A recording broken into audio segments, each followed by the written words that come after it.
Hello, this is Ron Paul with your weekly update for Monday, August 10th.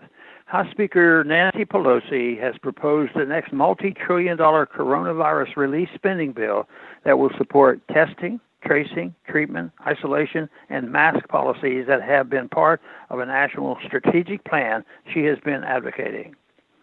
The Trump administration is not opposing Pelosi's plan on principle. Instead, it's haggling over the price.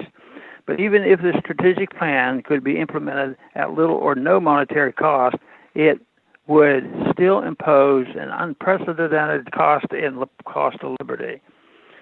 Pelosi's plan will lead to either a federal mask mandate or federal funding of state and local mask mandate enforcement.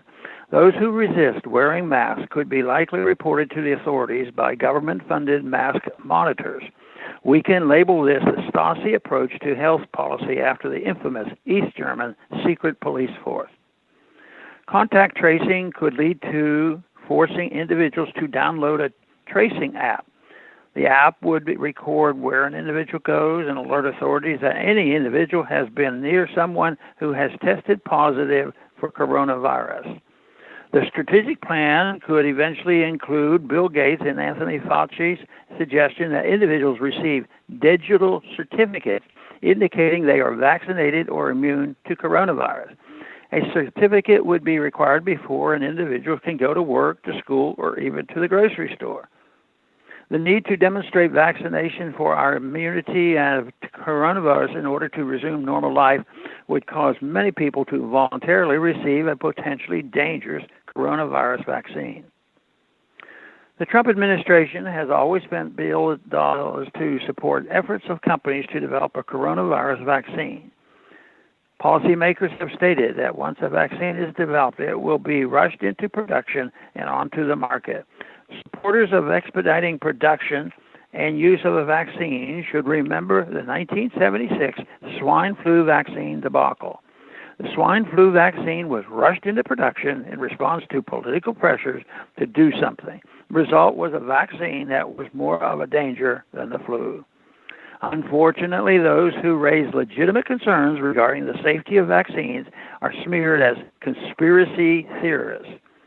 This is the equivalent of stating that anyone who dares criticize our interventionist foreign policy hates freedom and is probably a terrorist sympathizer. The coronavirus panic has given new life to the push for a unique patient identifier.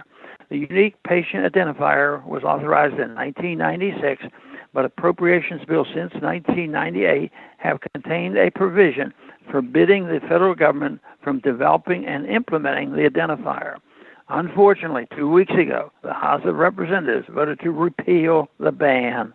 The unique patient identifier would aid government officials to track and vaccinate every American, as well as to infringe on others' ways of liberty in the name of health. Politicians will never resist the temptation to use crises as an excuse to gain more power. Therefore, it is up to those of us who know the truth to spread the message of liberty and grow the liberty movement.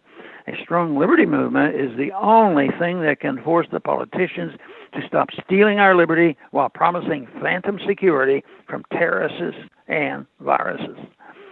Thanks for calling this update. A new update is placed on this number, 888-322-1414, every Sunday. Thanks for listening.